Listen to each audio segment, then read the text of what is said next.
One thing is clear, none of what Trump is doing is making Illinois safer. ICE is running around the loop, harassing people for not being white. Just a year ago, that was illegal in the United States. Now, ICE is making it commonplace. That's not making America great.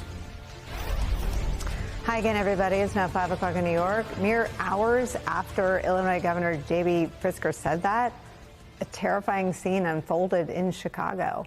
Around 300 federal agents descended on an apartment building in the South Shore neighborhood. They forced their way inside and began raiding people's homes. From reporting in the Chicago Sun-Times, quote, armed federal agents in military fatigues busted down their doors overnight, pulling men, women, and children from their apartments, some of them naked, residents and witnesses said. Agents approached or entered nearly every apartment in the 5-story building, and U.S. citizens were among those detained for hours, end quote. Take a listen to this chilling local news report on what happened. I spoke to one woman who actually lives in this building, and she says she was detained by ICE agents overnight, and she says they took everyone and then asked questions later. They just treated us like we were nothing. Patricia Fisher said she came out to the hallway of her apartment complex on the corner of 75th and South Shore Drive in her nightgown around 10 Monday night, only to find ICE agents yelling police. It was scary because I've never had a gun put in my face. They asked my name and my date of birth and asked me did I have any warrants, and I told them no, I didn't. She said she was then handcuffed and released around 3 a.m. Fisher says she was told if anyone had any kind of warrant out for them, even if it was unrelated to immigration, they would not be released.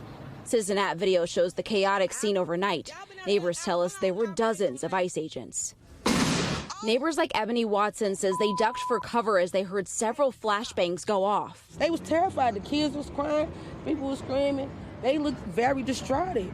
I was out there crying when I seen the little girl come around the corner. Because they was bringing the kids out too. Had them zip tied to each other. That's all I kept asking. Where's the morality? Where's the human? One of them literally laughed. He was standing right here. He said, them kids. Fuck the kids. Federal officials say 37 people were arrested in the raid, which they said they performed because the neighborhood was a, quote, location known to be frequented by Tren de Aragua members and their associates. But as the Chicago Sun-Times reports, DHS gave no evidence to support that assertion, and authorities did not confirm that any of the people arrested were members of a Venezuelan gang. An unbelievable show of force that looks to the naked, untrained eye very un-American, sweeping up women, children, and U.S. citizens. Daryl Ballard, who witnessed the raid, said this, quote, we're under siege, we're being invaded by our own military, end quote. And a woman named Marley Sanders, whose boyfriend was detained, noted, quote, they had the black people in one van and the immigrants in another van, end quote. A frightening escalation overnight raid is an escalation in what has been a weeks-long presence by ICE officials in the country's third largest city, where hundreds have been arrested. At the same time, protesters have been voicing their outrage. Clashes outside the ICE facility in Broadview, a suburb of Chicago, have turned ugly at times, with demonstrators getting tear-gassed. Today, protesters were there again, and so was DHS Secretary Kristi Noem. She was spotted on the roof of the facility along with the Border Patrol commander, agents, as well as cameras, to which Governor Pritzker responded, quote, it's been nearly 45 days since Secretary Noem has held an official press conference, so it's time she faces the public and takes questions from the press to be held accountable for the Trump administration's gross misconduct. Illinois is not a photo opportunity or war zone. It's a sovereign state where our people deserve rights, respect, and answers. That is where we begin the hour with some of our favorite experts and friends. Director of Communications and Public Policy for the ACLU of Illinois, Ed Young is here, and with me at the table, opinion writer for the New York Times, MSNBC political analyst Mara Gay is here, and Democratic strategist and professor at Columbia University, MSNBC political analyst Basil Smikle's here. Ed, just tell us what you understand to have happened here in Chicago at this building, and if you have any information about how the kids are doing, who were, according to reports, zip-tied and met with some indifference from at least one federal agent. Yes, I don't have any information about how the kids are doing. What I can tell you, Nicole, is that what we saw was a full-fledged military operation conducted on the south side of Chicago against an apartment building in which the building was literally invaded.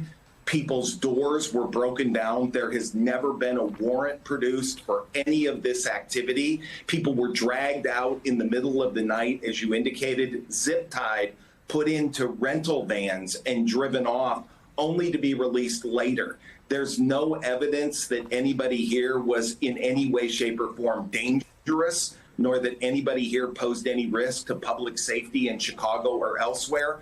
But you'll notice, as you've indicated, that there were lots of cameras around, that ICE was there, ready to take video and to make this a social media spectacular.